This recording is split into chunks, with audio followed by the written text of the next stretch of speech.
Depression affects 1 in 4 people in the United States, which means almost every family knows somebody in their family or close by that suffered from depression at least once or twice in their life. It's a very common illness, and yet we don't talk about depression in the same way we talk about diabetes or arthritis or cancer even.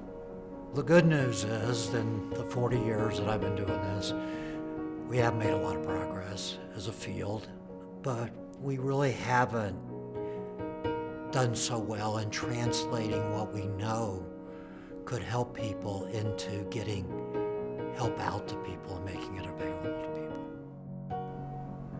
Part of why we created the Johnson Depression Center was an understanding of this gap between what people needed and what they were actually able to get in the community.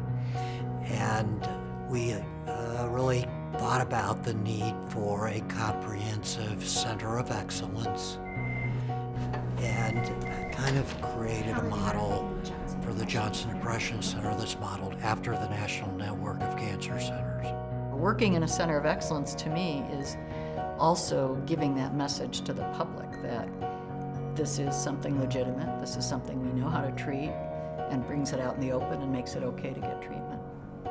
And so you tie that regional center of excellence to a national network of centers doing that kind of work in their own way, in their own region, and then you exponentially grow what's possible. My mother was bipolar, and she spent a lot of my junior high and high school years. She was back and forth in hospital. Mental health is family issues, it's multi-generational. It's got family solutions.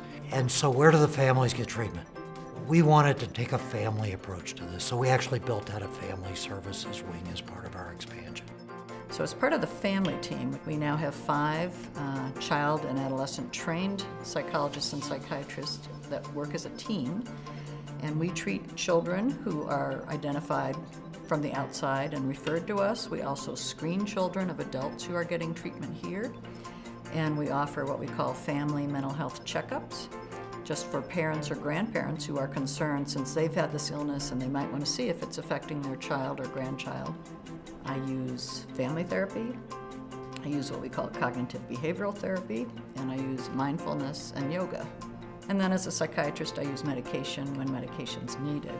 I think what's unique about us is our focus on creating solutions for patients and their families and thinking about packaging how we deliver care in a way that's meeting the patient's needs.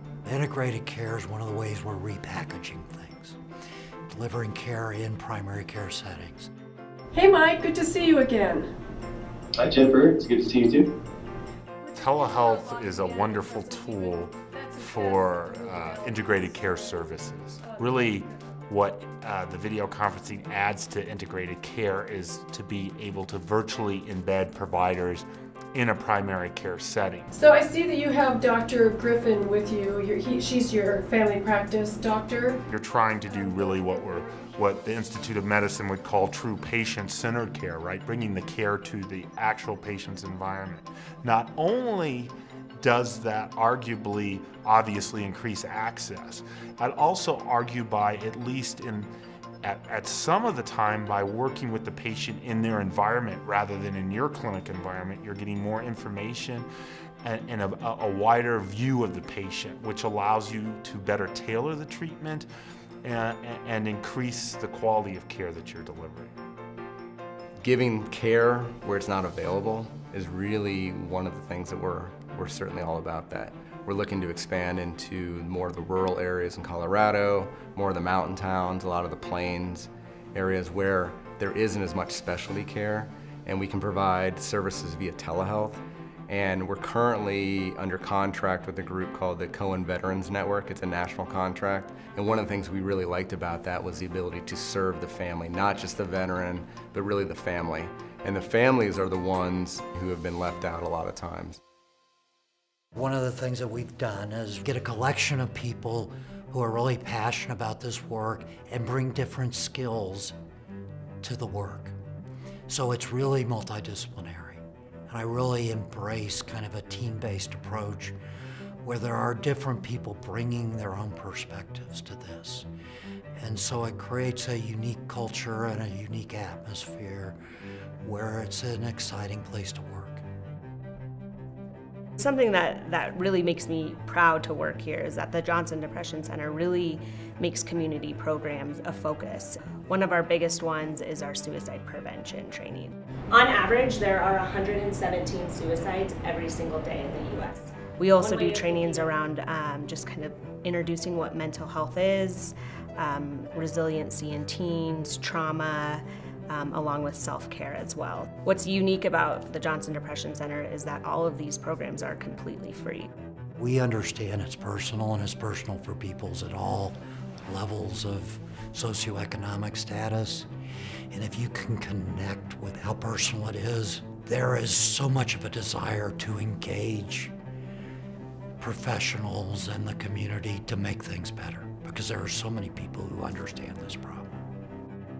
We have a luncheon every year.